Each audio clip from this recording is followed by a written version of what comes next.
বিরোধী দলনেতাকে হেনস্থার প্রতিবাদে দলীয় ঝান্ডা নিয়ে রাস্তায় বসে জাতীয় সড়ক অবরোধ করলেন ওন্দার বিজেপি বিধায়ক অমরনাথ শাখা। রাজ্যের বিরোধী দলনেতাকে হেনস্থা করার প্রতিবাদে দলীয় পতাকা নিয়ে রাস্তায় বসে জাতীয় সড়ক অবরোধ করলেন ওন্দার বিজেপি বিধায়ক অমরনাথ শাখা। মঙ্গলবার সকালে বিধায়ক অমরনাথ শাখা দলের নেতা কর্মীদের নিয়ে বাঁকুড়ার ওন্দার রামসাগরে 7 নম্বর জাতীয় সড়ক অবরোধ করে বিক্ষোভে ফেটে পড়লেন। বাঁকুড়া ওন্দা থেকে শেখ তৌফিকের রিপোর্ট।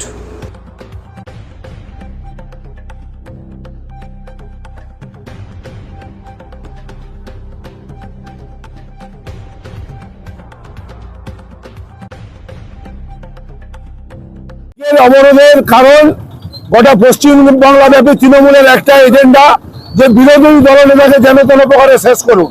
তাই উনি যেখানে সর্বত্রই যাচ্ছেন, কোনো ঘটনা ঘটলে সেইখানে হলে প্রশাসন নাই ক্যাডার লেলিয়ে দেওয়া হচ্ছে। আমরা কয়েকদিন আগে বারুইপুরে গেছিলাম, সেখানে যে দেখলাম আমাদেরকে মাইক বাঁধতে দেওয়া হলো না। এলাকাতে বড় বড় তৃণমূলের বড় বড় মিছিল, কয়েক হাজার পুলিশ। আবার গতকাল হাওড়ার এক জায়গাতে একটা ঘটনা ঘটেছে, সেখানে মানুষ ধসে অনেকেই আহত হয়েছেন।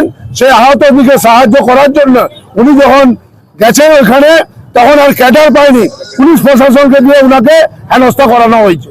তারই প্রতিবাদে আমাদের চলছে, আমরা 1 ঘন্টা চালাবো। জয় শ্রীরাম।